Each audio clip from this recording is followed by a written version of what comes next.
Magandang hapon sa ating lahat. Narito po ang ating update sa binabantay nating Bagyong Goring. Si Bagyong Goring po ay nasa extreme northern Luzon, nasa layong 185 kilometers west ng Itbayat, Batanes.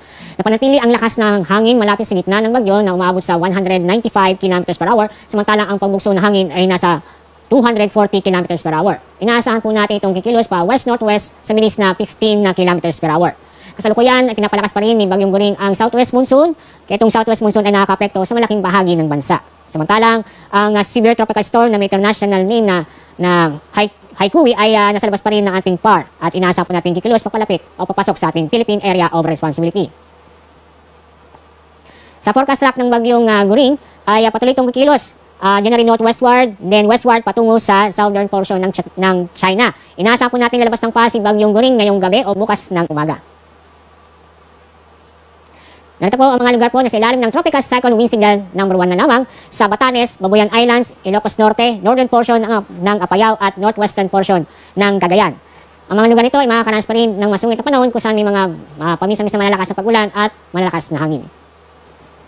At narito po ang mga may inaasahan pa rin tayong malalakas na pag-ulan dulot ng Bagyong Goring.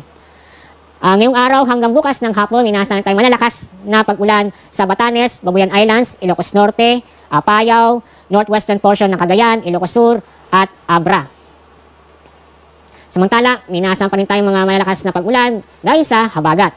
Ngayong araw, mga lugar po makakaranas ng malalakas na pag-ulan sa Zambales, Bataan, northern portion o sa buong Palawan, Occidental Mindoro, Metro Manila, Pangasinan, La Union, Benguet, Antique, Negros Occidental at Guimaras.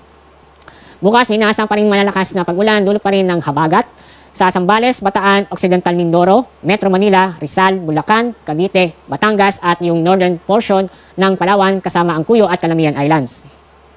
Sa araw ng Biyernes, may inaasahan pa rin tayong malalakas na pag-ulan sa Zambales, Bataan, Pangasinan, Occidental Mindoro, Metro Manila, Rizal, Bulacan, Cavite, Batangas, Nueva Ecija, La Union at Benguet.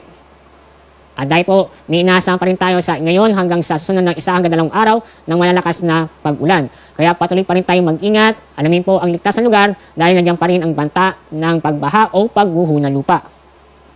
Dahil pa rin sa malakas na hangin na epekto ng habagat at yung Bagyong Goring, ngayong araw, meron pa rin tayong gale warning kung saan may inaasahan pa rin tayong matataas ng alon sa halos buong seaboard ng Luzon at Visayas at sa eastern seaboard ng Mindanao.